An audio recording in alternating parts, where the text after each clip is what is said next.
Hello students, आज का हमारा टॉपिक है नेफ्रोटिक सिंड्रोम।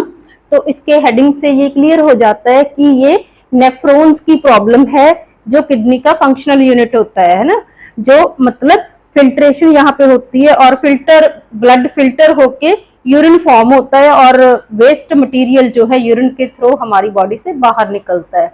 तो नेफ्रॉन्स की ये प्रॉब्लम है। और नेफ्रॉन्स क्या है? हमारी किडनी का फंक्शनल यूनिट, हमारी किडनी का सबसे स्मॉलेस्ट माइक्रोस्कोपिक स्ट्रक्चर।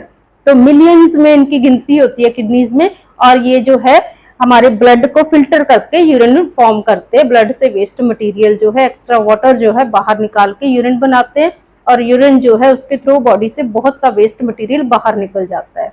तो यहाँ की ये प्रॉब्लम है nephrotic syndrome. Syndrome means group of problems. तो इसमें बहुत से साइन एंड सिम्टम, इस डिजीज कंडीशन में, इस प्रॉब्लम में बहुत से कैरेक्टरिस्टिक्स हमको देखने को मिलेंगे, जिसके बेस पे हम जो है इस प्रॉब्लम को डायग्नोज कर सकते हैं। Syndrome means group of problem जो है पर्सन में, पेशेंट में शो होंगी, ग्रुप ऑफ सिम्टम जो है शो होंगे। तो नेफ्रोटिक सिंड्रोम के बारे में आज हम डिस्कस करेंगे। तो पहले है इसकी definition. It is a clinical state characterised by proteinuria.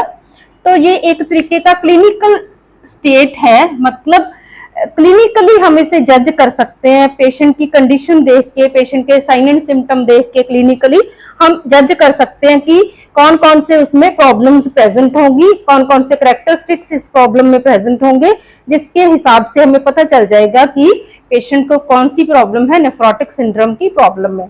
तो ये क्या है? क्लिनिकल स्टेट है कैरेक्टराइज्ड बाय प्रोटीन यूरिया। तो यहाँ पे प्रोटीन यूरिया मतलब प्रोटीन कहाँ पे प्रेजेंट है? यूरिन में प्रोटीन प्रेजेंट है।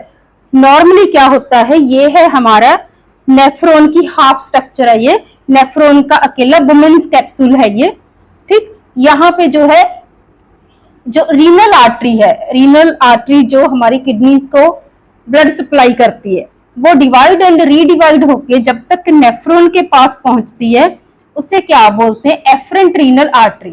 तो एफरेंट रीनल आर्टरी जो है किडनी की तरफ ब्लड लेके आती है। नेफ्रॉन्स तक जब वो पहुंचती है, नेफ्रॉन्स के बीच में वो यहाँ पे डिवाइड एंड रीडिवाइड होके क्या बना लेती है? छोटी छोटी कैपिलरीज बना लेती है, टाइनी कैपिलरीज बना लेती है, और उन कैपिलरीज को क्या बोलते हैं? ग्लोमेरुलस। एक एफरेंट रीनल आर्टरी ब्लड लेके आई किडनी की तरफ, ग्लोमेरुलस में आके उसने क्या कर दिया? ग्रुप ऑफ कैपिलरीज बना ली, मतलब बहुत फाइन, बहुत छोटी छोटी कैपिलरीज बना ली, जिनकी मेम्ब्रेन बहुत ही थिन होगी, और यहाँ से जिसके थ्रू फिल्ट्रेशन पॉसिबल होगा।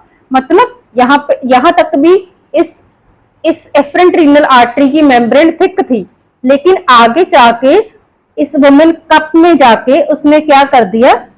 डिवाइड एंड रीडिवाइड हो गई, और ये थिक मेम्ब्रेन थिन में बदल गई। थिन मेम्ब्रेन के थ्रू जो है कोई भी चीज फिल्टर होना आसान होता है। तो यहाँ पे जो है ग्रुप ऑफ कैपिलरीज बन गई, उनको बोलते हैं हम ग्लोमेरुलस। तो ग्लोमेरुलस में क्या होता है? वेस्ट मटेरियल जो है ब्लड से हमारे जो है इस कप की तरफ मूव करता है ना। वाटर हो गया, ग्लूकोज हो गया, स्मॉल इलेक्ट्रोलाइट्स हो गए, स्मॉल पार्टिकल्स हो गए, वेस्ट मटेरियल हो गया, ड्रग्स का वेस्ट मटेरियल हो गया। तो ऐसी काफी चीजें जो है जिनका स्मॉल साइज है, स्मॉल साइज के जो है प्रोडक्ट यहाँ पे फिल्टर हो जाते हैं। तो यहाँ पे जो है स्मॉल साइज के जो पार्टिकल्स हैं, चाहे वो ग्लूकोज मॉलिक्यूल है, चाहे वो जो है वेस्ट मटेरियल है, यहाँ पे क्या हो गया? फिल्टर होके इधर आ गया है ना। तो यहाँ पे प्रॉब्लम, फिर ये नॉर्मल बात है कि फिल्टर हो जाता है जो स्मॉल साइज के मॉलिक्यूल होते हैं, लेकिन जो प्रोटीन्स होती हैं, लार्ज मॉलिक्यूल हो गए, हमारे ब्लड में ब्लड सेल्स भी होंगे, वो भी लार्ज सेल हैं, वो फिल्टर नहीं होंगे। नॉर्मली वो चीजें फिल्टर यहाँ पे नहीं होंगी अगर पर्सन हेल्दी है, अगर पर्सन जो है उसको कोई भी रीनल प्रॉब्लम नहीं है, यहाँ पे कोई भी इंफ्लेमेशन नहीं है, तो वो लार्ज मॉलिक्यूल फिल्टर नहीं होंगे, स्मॉल मॉलिक्यूल जो है फिल्टर हो जाएंगे और बॉडी के वेस्ट के थ्रू बॉडी से बाहर निकल जाएंगे। तो जो लार्ज मॉलिक्यूल है वो यहाँ पे फिल्टर नहीं होते। For example proteins large molecule है, ब्लड के खुद के सेल जो हैं आरबीसीज, डब्ल्यूबीसीज, वो भी लार्ज मॉलिक्यूल है, वो यहाँ से फिल्टर नहीं होंगे, है ना। नॉर्मली अगर आपकी किडनी हेल्दी है तो वो चीजें यहाँ से फिल्टर नहीं होंगी। तो वेस्ट मटेरियल फिल्टर हो गया, और फिर ब्लड यहाँ से बाहर लेके कौन जाता है, इफरेंट रीनल आर्टरी, ठीक है। फिल्टर होके ब्लड जो है वेस्ट फ्री हो गया, और इफरेंट रीनल आर्टरी के थ्रू जो है ब्लड जो है ग्लोमेरुलस कप से बाहर चला गया। ये वेस्ट वाला ब्लड था, फिर फिल्टर हो गया, और ये वेस्ट फ्री ब्लड है जो रीनल सिस्टम से आउट होके हमारी सिस्टमिक सर्कुलेशन में चला जाएगा दोबारा से। तो ये है नॉर्मल फंक्शन, है ना। लेकिन यहाँ पे प्रॉब्लम क्या है, हमारा जो है यहाँ पे इन्फेक्शन की वजह से क्या हो गया, इस एरिया में इन्फ्लेमेशन हो गई। इन्फेक्शन की वजह से इन्फ्लेमेशन हो गई, और जो ये मेम्ब्रेन थी हमारी ब्लड वेसल्स की, जो छोटी छोटी कैपिलरीज की मेम्ब्रेन थी, जिनमें से स्मॉल मॉलिक्यूल फिल्टर हो रहे थे, लार्ज मॉलिक्यूल फिल्टर नहीं हो रहे थे, वो मेम्ब्रेन इन्फेक्शन की वजह से, इन्फ्लेमेशन की वजह से, वहां पे नेक्रोटिक चेंजेस होने की वजह से उन मेम्ब्रेन में से लार्ज मॉलिक्यूल भी फिल्टर होने लगे। यहाँ पे इन्फेक्शन है, प्रॉब्लम है, इन्फ्लेमेशन है, इसीलिए लार्ज मॉलिक्यूल जो कि नॉर्मली फिल्टर नहीं होते वो भी फिल्टर होने लगे। प्रोटीन भी फिल्टर होके इधर आ गई, एंड समटाइम्स ब्लड सेल्स भी फिल्टर होके बाहर आ गए, वो भी यूरिन के थ्रू बॉडी में से आउट होने लगे। इसीलिए यूरिन में क्या प्रेजेंट हो गया, प्रोटीन यूरिया बन गया। वो नॉर्मली हमारे यूरिन में प्रोटीन लॉस नहीं होता, लेकिन अगर किडनीज में इन्फेक्शन है, इन्फ्लेमेशन है, और यहाँ पे जो है ब्लड वेसल जो है ज्यादा पोरस हो गई, उनमें छेद बड़े बड़े होंगे, तो लार्ज मॉलिक्यूल भी फिल्टर हो जाएंगे, प्रोटीन भी फिल्टर हो जाएगा, ब्लड सेल्स भी फिल्टर हो जाएंगे, और बॉडी में से जो वेस्ट बाहर निकलता है, यूरिन जो बाहर निकलता है, उनमें प्रोटीन भी प्रेजेंट होगा, एंड समटाइम्स ब्लड सेल्स भी प्रेजेंट होंगे। तो क्लियर है कि प्रोटीन यूरिया कैसे हो गया, मतलब यूरिन में प्रोटीन लॉस कैसे हो गया, यहाँ पे इन्फ्लेमेशन की वजह से, यहाँ पे इन्फेक्शन की वजह से। देन नेक्स्ट कैरेक्टरिस्टिक्स क्या है, हाइपो एल्ब्यूमिनीमिया, है ना। हाइपो मतलब कम, हाइपो मतलब कम, अल्ब्यूमिन का लेवल कहां पे, इमिया मतलब ब्लड, ब्लड में अल्ब्यूमिन का लेवल जरूरत से कम हो गया। अल्ब्यूमिन क्या होती है, प्रोटीन ही होती है। प्रोटीन जो है जब यूरिन के थ्रू प्रोटीन बाहर निकल गया तो ऑब्वियसली ब्लड में अल्ब्यूमिन का लेवल कम हो गया, ब्लड में प्रोटीन का लेवल कम हो गया, इसीलिए और क्या कैरेक्टरिस्टिक्स आया उधर के सामने, हाइपो एल्ब्यूमिनेमिया, मतलब ब्लड में प्रोटीन कम है, यूरिन के थ्रू प्रोटीन लॉस हो रहा है, इस वजह से ब्लड में प्रोटीन कम हो गया। देन हाइपरलिपिडीमिया, हाइपर मतलब ज्यादा, लिपिडीमिया मतलब लिपिड्स का लेवल ब्लड में, लिपिड्स का लेवल ब्लड में बढ़ गया। बिकॉज क्यों बढ़ गया, बिकॉज प्रोटीन की कमी है, हमारे ब्लड में प्रोटीन की कमी है, और लीवर क्या करेगा, ज्यादा प्रोटीन बनाने की कोशिश करेगा ताकि बॉडी में कमी को पूरा कर सके, और इसी चक्कर में वो ज्यादा लिपिड्स भी बना लेगा, और ब्लड में ज्यादा लिपिड्स का लेवल बढ़ जाएगा, ट्राइग्लिसराइड्स का लेवल बढ़ जाएगा, ब्लड में कोलेस्ट्रॉल का लेवल बढ़ जाएगा, पेशेंट को हाइपरटेंशन होने लगेगी, ऐसी प्रॉब्लम्स फर्दर आएंगी कोलेस्ट्रॉल बढ़ने से, लिपिड्स का लेवल बढ़ने से। तो ये कसूर किसका है, यहाँ पे लीवर का कसूर है। वो क्या कर रहा है, अल्ब्यूमिन बढ़ाने की कोशिश कर रहा है, और साथ में लिपिड्स का लेवल भी ऑटोमेटिकली वो बढ़ा रहा है, इसलिए लिपिड्स का लेवल जो है, लिपिड लॉस तो नहीं हो रहा था, इसलिए लिपिड्स का लेवल जो है नॉर्मल से ज्यादा रेंज में बढ़ गया ब्लड में। एंड एडिमा, अभी नेक्स्ट है हमारा कि एडिमा कैसे हो गया, लॉस हो रहा है बॉडी में से प्रोटीन का, और प्रोटीन का काम क्या होता है, ये है हमारी ब्लड वेसल, कोई भी ये ब्लड वेसल है ना, ब्लड वेसल में क्या होता है, ब्लड होता है, ब्लड की अगर हम कंपोजिशन पढ़ें तो ब्लड में क्या है, प्लाज्मा है एंड ब्लड सेल्स है। और प्लाज्मा का फर्दर देखें तो प्लाज्मा का जो है 92% 90 जो है 4% जो है प्लाज्मा में क्या है, वाटर प्रेजेंट है। ठीक है, ब्लड में मतलब काफी मात्रा में वाटर प्रेजेंट है, और इस वाटर को ब्लड में ही कौन रिटेन करके रखता है, हमारी प्लाज्मा प्रोटीन्स। अभी प्लाज्मा में क्या है, 92% पानी है, वाटर है, साथ में प्लाज्मा में और क्या है, काफी सारी हमारा जो है इम्यूनोग्लोबुलिन्स हैं, प्लाज्मा प्रोटीन्स हैं, और उन प्लाज्मा प्रोटीन्स का काम क्या करता है, ब्लड में क्या है, प्लाज्मा प्रोटीन्स है।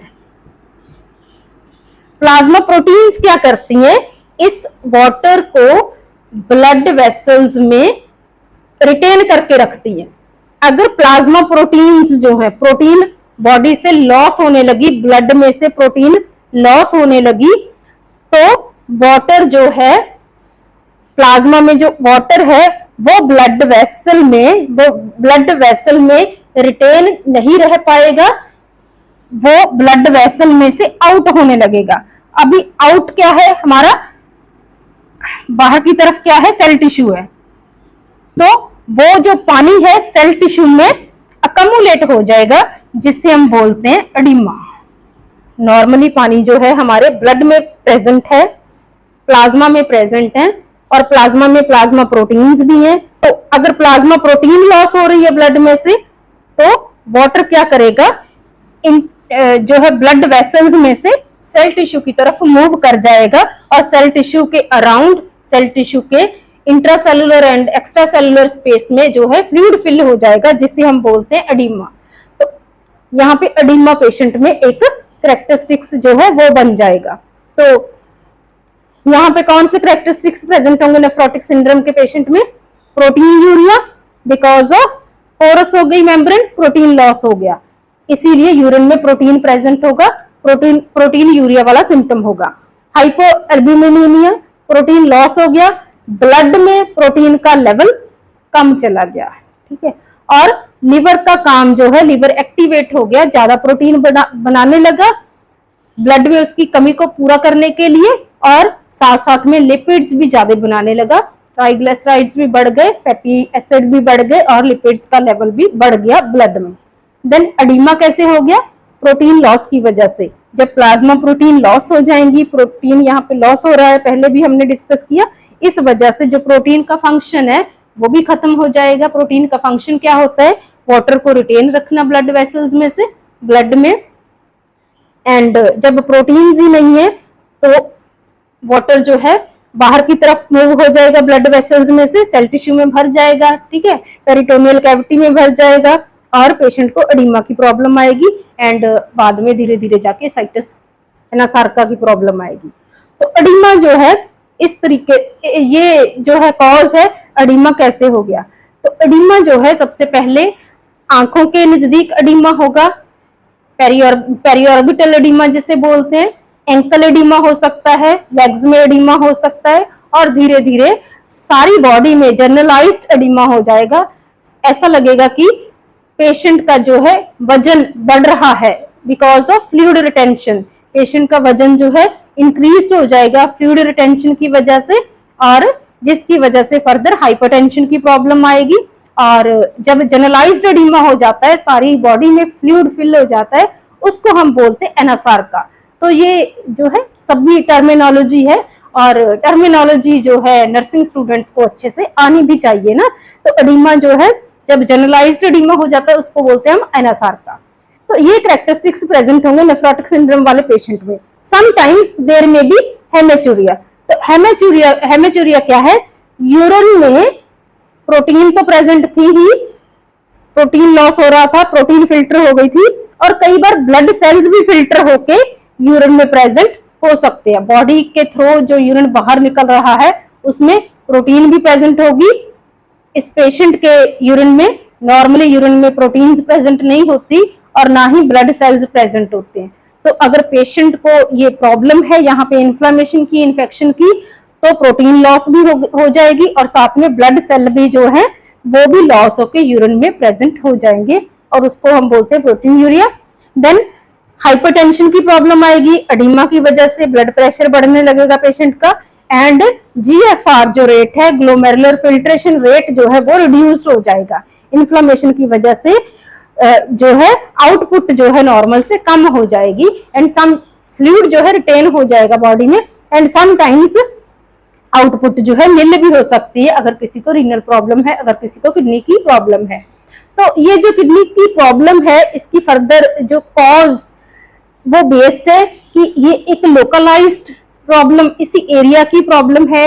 यहाँ पे सीधा इन्फेक्शन हो गया, किडनी का इन्फेक्शन हो गया, जहां इन्फेक्शन बाहर से किसी और सिस्टम में था और ब्लड के जरिए इन्फेक्शन यहां तक चल के आया, ब्लड के जरिए इन्फेक्शन यहां तक पहुंचा। तो इसी बेस पे फर्दर जो है इसकी कॉज में हम डिस्कस करेंगे इसकी टाइप्स, कि ये प्राइमरी नेफ्रोटिक सिंड्रोम है या जो सेकेंडरी नेफ्रोटिक सिंड्रोम है। तो आई थिंक कंसेप्ट आपको क्लियर हो गया कि नेफ्रोटिक सिंड्रोम में ग्रुप ऑफ प्रॉब्लम्स होती हैं। प्रोटीन यूरिया होता है, हाइपोएल्ब्यूमिनिमिया होता है, हाइपरलिपिडेमिया होता है, एंड एडिमा होता है। ये सब चीजें होती हैं, और क्यों होती है ये हमने डिस्कस कर लिया। समटाइम्स इन्हीं प्रॉब्लम्स की वजह से हेमेटूरिया भी हो सकता है, हाइपरटेंशन भी हो सकती है, एंड GFR रेट जो है वो रिड्यूस भी हो सकता है। सो दिस इज द कंसेप्ट। ये आपको समझ लग गया तो मतलब पूरी डिजीज कंडीशन ही आपको एक तरीके से समझ लग गई। This is the main concept of nephrotic syndrome. Next हम डिस्कस करेंगे इसकी कॉज क्या है, इसकी पैथोफिजियोलॉजी क्या है। नेक्स्ट है हमारे causes of nephrotic syndrome. Nephrotic syndrome जो रीनल प्रॉब्लम है, नेफ्रॉन्स की जो प्रॉब्लम है, इसके क्या क्या कारण है, क्यों बच्चों में ये नेफ्रोटिक सिंड्रोम की प्रॉब्लम हो जाती है ना। तो इसके कॉजेस जो हैं इसको 2 कैटेगरीज में डिवाइड कर दिया गया है, primary nephrotic syndrome and secondary और सिस्टमैटिक नेफ्रोटिक सिंड्रोम। तो पहले तो कॉजेस से पहले आप देख लो कि इसका इंसिडेंस रेट जो है 2 से लेकर के 6 साल के बच्चों में ये प्रॉब्लम जो है डायग्नोज हो जाती है। अदरवाइज ये प्रॉब्लम जो है नेफ्रोटिक सिंड्रोम जो डिजीज है वो किसी भी एज में हो सकती है। इन्फेक्शन जो है नेफ्रॉन्स का इन्फेक्शन किसी भी एज के पर्सन को हो जाता है, लेकिन बच्चों में अगर ये प्रॉब्लम है तो ज्यादा इंसिडेंस रेट जो है 2 से लेकर के 6 साल तक के बच्चों में ये प्रॉब्लम ज्यादा देखी गई है, और 2.5 साल के बच्चे में ये प्रॉब्लम जो है डायग्नोज हो जाती है ज्यादा केसेस में। तो जो प्राइमरी नेफ्रोटिक सिंड्रोम है, ये जो प्रॉब्लम्स है इसके under these are limited to the renal system, मतलब इन्फेक्शन जो है रीनल सिस्टम का इन्फेक्शन है, सीधा किडनीज का इन्फेक्शन है, इसीलिए जो है नेफ्रोटिक सिंड्रोम की फर्दर प्रॉब्लम जो है वो डायग्नोज हो गई ना। तो बच्चों में अगर हम देखें तो मिनिमल चेंजेस नेफ्रोपैथी है ना, मतलब जो है नेफ्रोपैथी मतलब नेफ्रॉन्स की जो है इन्फेक्शन है, इन्फ्लामेशन है, उस वजह से जो है बच्चों में ये प्रॉब्लम नेफ्रोटिक सिंड्रोम की पाई गई है। देन ग्लोमेरुलोनेफ्राइटिस, मतलब ग्लोमेरुलस जो है जहां पे फिल्ट्रेशन जो होती है, जो ग्लोमेरुलस कप है, जो वुमेन कैप्सूल है, वहां पे जो है जब इन्फ्लामेशन हो जाती है तो उसे बोलते हैं ग्लोमेरुलोनेफ्राइटिस।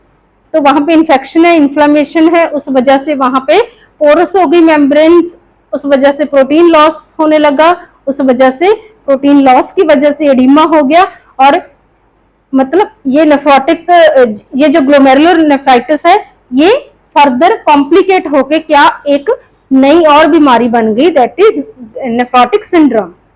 ग्लोमेरुलोनेफ्राइटिस इन्फ्लेमेशन थी, ग्लोमेरुलस की इन्फ्लेमेशन की वजह से, पोरस होने की वजह से, प्रोटीन लॉस की वजह से एडिमा हो गया और प्रॉब्लम एक और क्रिएट हो गई, that is nephrotic syndrome. Then glomerulosclerosis की प्रॉब्लम से ये प्रॉब्लम हो सकती है। देन नेक्स्ट जो है immune complex glomerulonephritis. Immune complex मतलब जो है किसी को कोई ऑटो इम्यून प्रॉब्लम है, इस वजह से ब्लड में जो है एंटीबॉडीज बन रही है, और इस वजह से एंटीजन एंटीबॉडी कॉम्प्लेक्स बन रहा है, वो जो है ग्लोमेरुलर कप में आके वो कॉम्प्लेक्स जो है वो सेल डेब्रीज जो है वो ग्लोमेरुलर कप में आके डिपॉजिट हो जाएंगी, उस वजह से वहां पे इन्फेक्शन के चांसेस और बढ़ जाएंगे और वहां पे inflammation and further nephrotic syndrome की प्रॉब्लम आएगी। So these are the primary cause of nephrotic syndrome. Then next secondary cause या सिस्टमिक कॉज क्या है, मतलब प्रॉब्लम ब्लड के जरिए किडनी तक पहुंच गया इन्फेक्शन, है ना, जो इन्फेक्शन की वजह से किसी भी सिस्टम का अगर कोई इन्फेक्शन है और वो इन्फेक्शन जो है सेप्टिसीमिया के जरिए, ब्लड के जरिए इन्फेक्शन जो है रीनल सिस्टम में पहुंच गया, जहां किसी को सिस्टमैटिक कोई डिजीज कंडीशन है, फॉर एग्जांपल जो है डायबिटीज मेलाइटिस है, उस वजह से एक्स्ट्रा ग्लूकोज ब्लड में होने की वजह से रीनल सिस्टम में जो वो पैथोलॉजिकल चेंजेस आती हैं धीरे धीरे, जैसे डायबिटीज पुरानी होती जाती है तो नेफ्रोपैथी की जो प्रॉब्लम आती है, मतलब एक्स्ट्रा ग्लूकोज होने की वजह से ब्लड में इन्फेक्शन के चांसेस बढ़ जाते हैं। जहां कोई भी अदर इन्फेक्शन हो जो ब्लड के जरिए हमारी किडनीज में पहुंच गया और वहां पे जाके उसने किडनीज को जो है वहां पे नेक्रोटिक चेंजेस कर दी, वहां पे ज्यादा पोरस कर दिया उसको, वहां पे प्रोटीन लॉस होने लगा। तो इन्फेक्शन जो है वो भी प्रोटीन लॉस का कारण बन सकता है, वो भी नेफ्रोटिक सिंड्रोम का कारण बन सकता है। कोई भी ब्लड में अगर टॉक्सिन्स प्रेजेंट है, मर्करी, बिस्मस वगैरह, कोई टॉक्सिन किसी ने इंजेस्ट कर लिए, इनहेल कर लिए, वो ब्लड के जरिए रीनल सिस्टम तक पहुंच गया, वहां पे जाके उसने फर्दर प्रॉब्लम्स क्रिएट कर दी ना।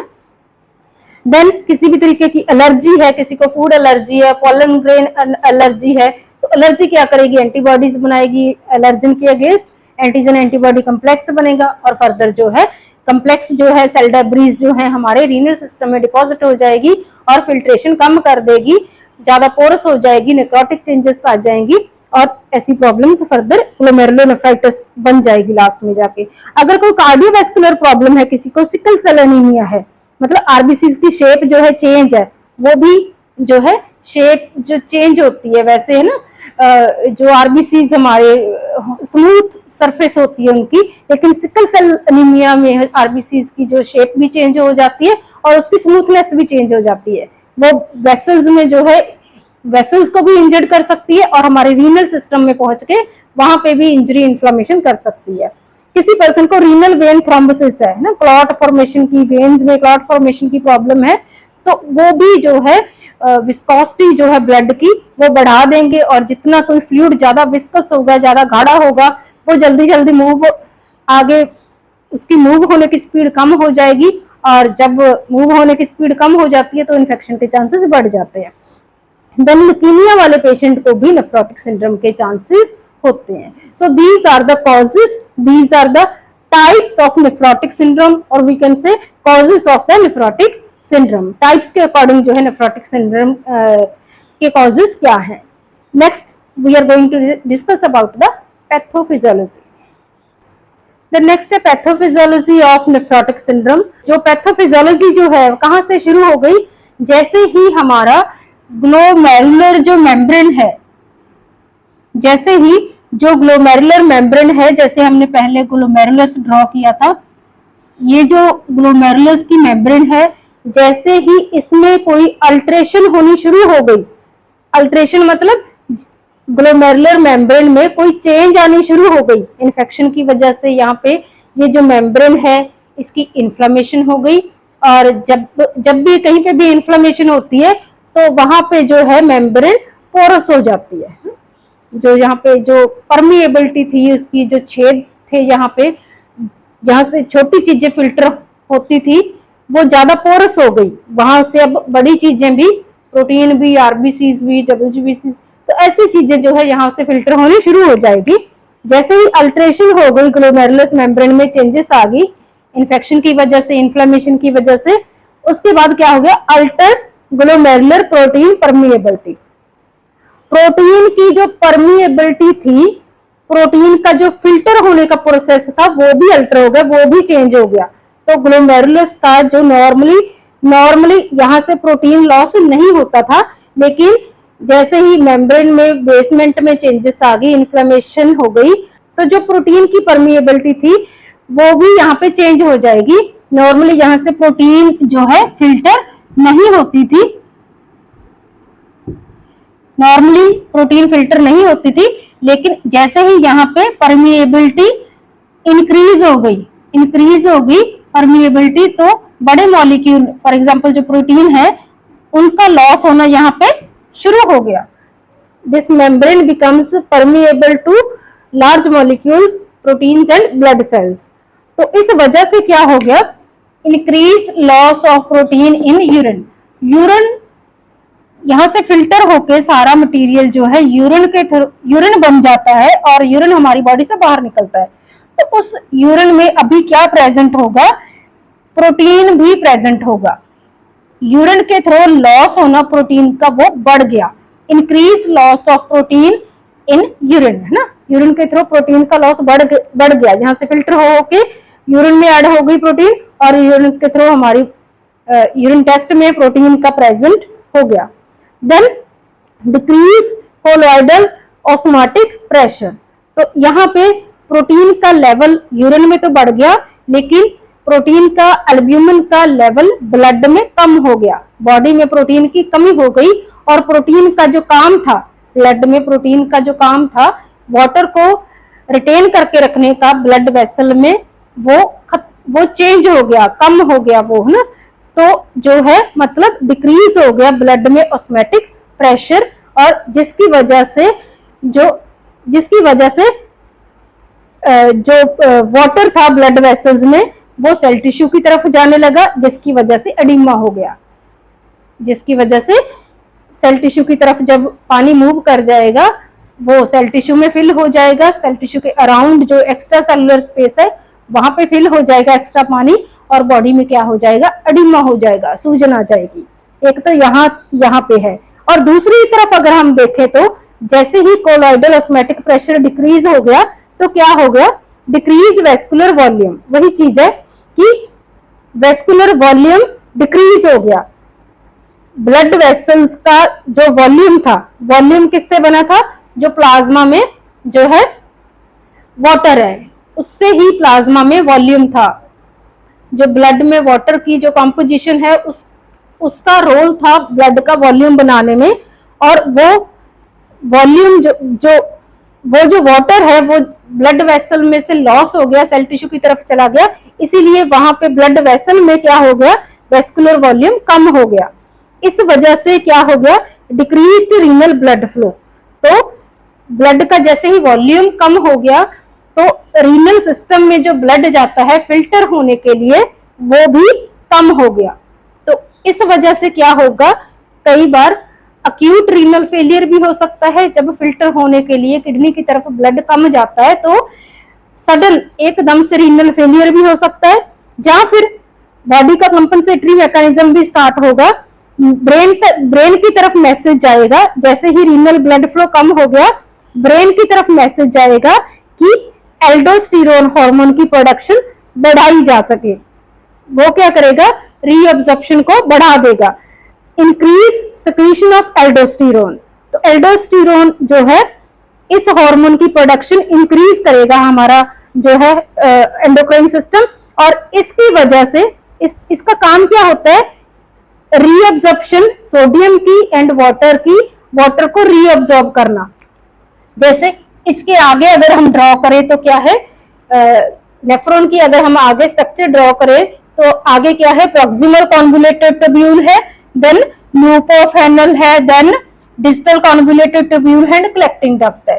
जो भी मटेरियल यहाँ से एक बार फिल्टर हो जाता है और बाद में जो है एल्डोस्टेरोन जो है उसकी हेल्प से कुछ चीजें जो हमारी बॉडी को चाहिए वो दोबारा से हमारी बॉडी यूरिन के थ्रू लॉस नहीं होने देती, वो दोबारा से हमारी बॉडी जो है उनको रीअब्जॉर्ब करके दोबारा से हमारे जो है बॉडी में ही रख लेती है, मतलब उसका लॉस नहीं होने देती। काफी चीजें, फिल्टर तो बहुत होता है फ्लूइड, लेकिन उतना यूरिन के थ्रू हम पास नहीं करते, उतना फ्लूइड हमारे बॉडी में से बाहर नहीं निकलता यूरिन के थ्रू, क्योंकि जो है आगे जाके जो है proximal convoluted tubule and distal convoluted tubules में से वो दोबारा से मटेरियल रीअब्जॉर्ब कर लेती है हमारी बॉडी। तो एल्डोस्टेरोन का वहां पे रोल है रीअब्जॉर्प्शन में।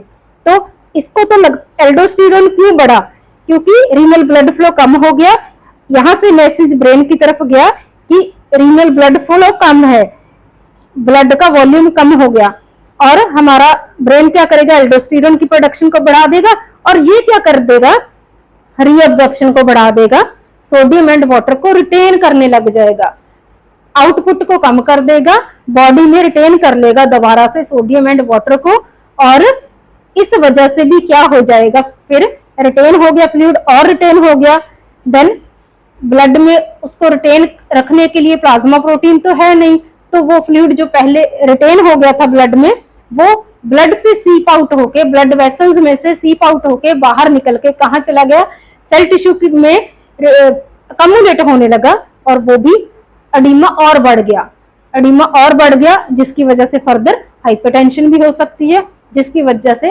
फर्दर एनएसआर का मतलब पूरी जनरलाइज्ड बॉडी में, पूरी बॉडी में जो है फ्लूइड फिल हो सकता है, एडिमा हो सकता है। So these are the pathophysiological changes of nephrotic syndrome.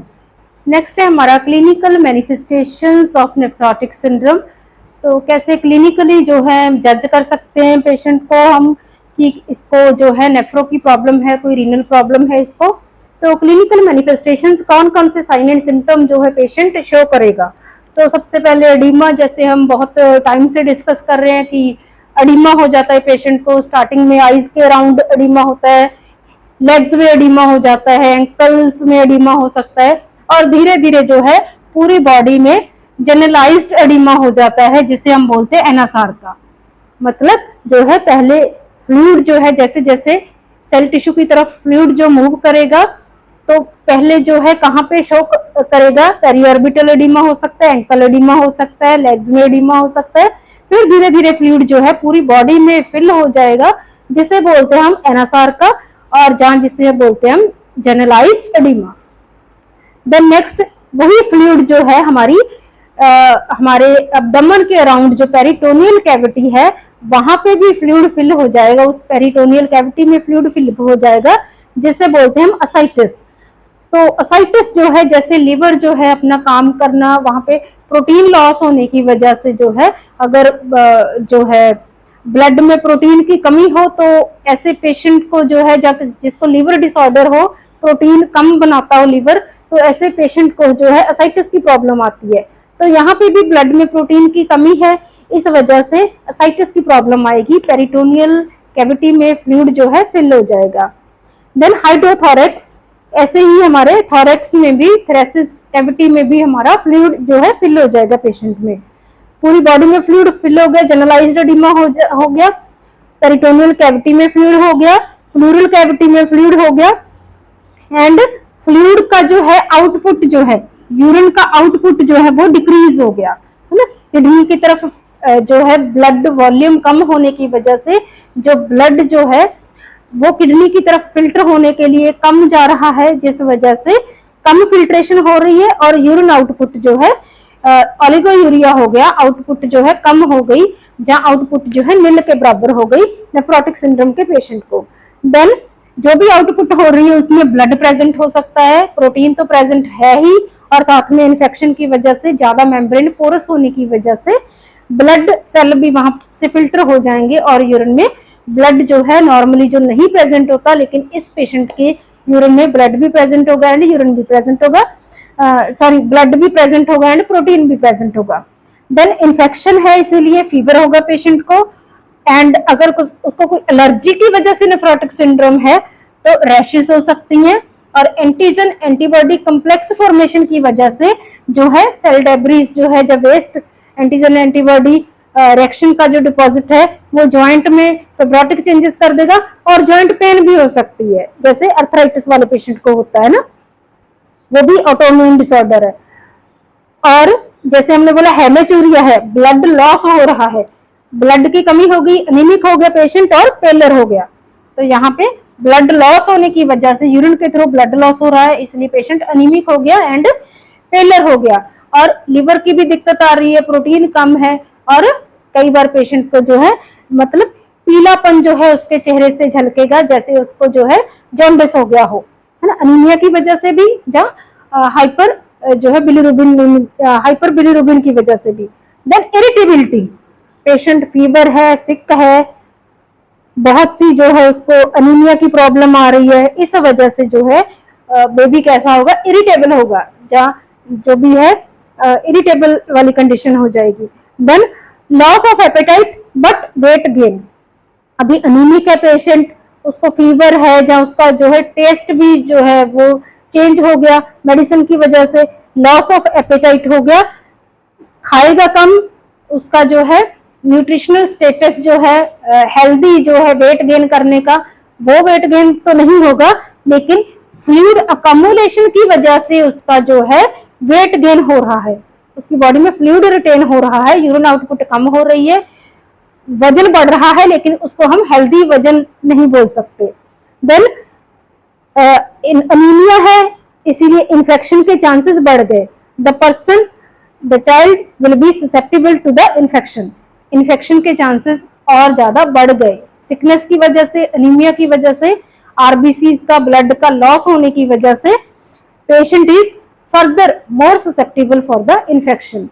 So these are the clinical manifestations or we can say sign and symptom of the nephrotic syndrome. तो नेक्स्ट है इसका डायग्नोस्टिक, इसको हम कैसे जो है कंफर्म कैसे होगा कि पेशेंट को जो है नेफ्रोटिक सिंड्रोम है।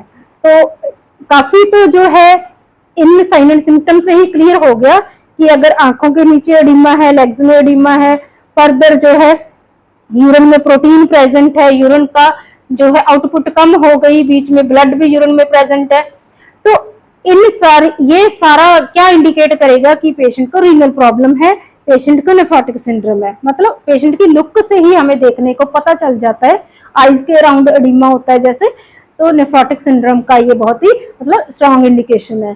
फर्दर कंफर्म करने के लिए हम इसका यूरिन टेस्ट करवा सकते हैं, 24 आवर्स यूरिन कलेक्ट करके, तो यूरिन में प्रोटीन प्रेजेंट होगा तो वो क्लियर हो जाएगा कि पेशेंट को जो है नेफ्रोटिक सिंड्रोम है ना। और पेशेंट का ब्लड टेस्ट करवा सकते हैं, वहां पे एल्ब्यूमिन का लेवल जो है कम होगा नॉर्मल से और लिपिड्स का लेवल ज्यादा होगा और बॉडी में एडिमा होगा, इलेक्ट्रोलाइट इम्बैलेंस होगा। तो ये सारे जो है blood test and urine test से क्लियर हो जाएगा एंड रीनल बायोप्सी से भी ये जो है हम नेफ्रोटिक सिंड्रोम की जो कंडीशन है वो एक उसका कंफर्मेटरी डायग्नोज बन जाएगा। Then next is the medical management of nephrotic syndrome. तो यहाँ पे कुछ ड्रग्स जो है जो हेल्प करेगी प्रोटीन लॉस को कम करेगी, तो उनमें से एक ड्रग है प्रेडनिसोलोन, 2 mg पर kg पर डे देनी है 6 वीक्स के लिए बच्चे को, और ये क्या है प्रोटीन का लॉस जो है कम कर देगी। देन डायूरेटिक्स दे सकते हैं, इसमें फुलसेमाइड है 1 से लेकर के 4 mg पर kg पर डे, और ये क्या करेगा, ये जो है फ्लूइड रिटेंशन जो हो रखी है बॉडी में, फ्लूइड को जो है उसकी आउटपुट को बढ़ा देगा ताकि एक्स्ट्रा फ्लूइड जो है बॉडी में से बाहर निकल जाए यूरिन के थ्रू। देन इसमें जो है हम एडवाइस क्या करना है मेडिकली, कैसी डाइट एडवाइस करनी है पेशेंट को, protein rich diet. Protein loss हो रहा है इस पूरी डिजीज कंडीशन में, प्रोटीन की कमी है ब्लड में, और इसीलिए पेशेंट को हमने एडवाइस करना है कि उसने डाइट कैसे लेनी है जिसमें प्रोटीन प्रेजेंट हो। और सोडियम रिस्ट्रिक्शन के लिए बोलना है कि डाइट में नमक कम हो, सोडियम क्लोराइड की मात्रा जो है कम हो, ऐसी डाइट देनी है। बिकॉज सोडियम क्या करता है, ये फ्लूइड को रिटेन करता है, तो पेशेंट को तो ऑलरेडी एडिमा है, अगर ज्यादा सोडियम खाएगा तो और फ्लूइड रिटेन होगा, एडिमा बढ़ जाएगा। तो ऐसे ही अगर सोडियम रिटेंशन सोडियम रिस्ट्रिक्शन से एडिमा कुछ कंट्रोल होता है then it is okay, otherwise sometimes there may be need of water restrictions. कुछ केसेस में जो है वाटर रिस्ट्रिक्शंस भी की जाती है फ्लूइड का जो है रिटेंशन कम करने के लिए। देन नेक्स्ट जो है हमने अगर पेशेंट को इन्फेक्शन जो है तो एंटीबायोटिक थेरेपी भी दे सकते हैं, एंड हमारा गोल क्या है, फर्दर इन्फेक्शन से पेशेंट को बचाना है। अगर बहुत ज्यादा अनीमिक हो गया तो ब्लड ट्रांसफ्यूज भी कर सकते हैं, अगर साथ में फीवर है जहाँ इन्फेक्शन की वजह से और प्रॉब्लम आ रही है, ज्यादा रिकरेंट फीवर हो रहा है, तो एंटीबायोटिक एंटीपैराटिक थेरेपी भी दे सकते हैं। तो नर्सिंग मैनेजमेंट में भी ऐसा ही है कि जो भी मेडिसिन प्रिस्क्राइब्ड है टाइम टू टाइम मेडिसिन देनी है पेशेंट को, टाइम टू टाइम जो है उसका प्रोटीन डाइट की एजुकेशन देनी है कि जो है एग का वाइट पोर्शन पेशेंट को बच्चे को खाने को बोलना है जिसमें जो प्रोटीन रिच होता है ना। तो सोडियम डाइट कम देने को बोलना है पेरेंट्स को कि बच्चे को सोडियम डाइट कम दे, वाटर का थोड़ा सा रिस्ट्रिक्शन करनी है, इन्फेक्शन से बचा के रखना है पेशेंट को, और जो है जो सिम्प्टोमेटिक ट्रीटमेंट है उसका भी ध्यान रखना है। फीवर है तो एंटीपैराटिक्स देना है, इलेक्ट्रोलाइट इम्बैलेंस जो है वो चेक करते रहना है, पेशेंट का इनटेक आउटपुट चार्ट जो है अच्छे से मेंटेन करना है। और एडिमा की वजह से पेशेंट जो है वेट गेन कर रहा है तो पेशेंट का वेट भी रेगुलरली चेक करना है, पेशेंट का ब्लड प्रेशर रेगुलरली चेक करना है क्योंकि एडिमा की वजह से हाइपरटेंशन भी हो रही है पेशेंट को। And so this is all about the nephrotic syndrome. So this is all about nephrotic syndrome. इसकी definitions, causes, clinical manifestations, pathophysiology, how to diagnose and how to treat this condition medically and as a nurse, कैसे इसको manage करना है ऐसे baby को। और I think ये problem जो है आपने अच्छे से समझ ली होगी, और फिर भी अगर आपको कोई है डाउट तो आप पूछ सकते हो। Thank you so much.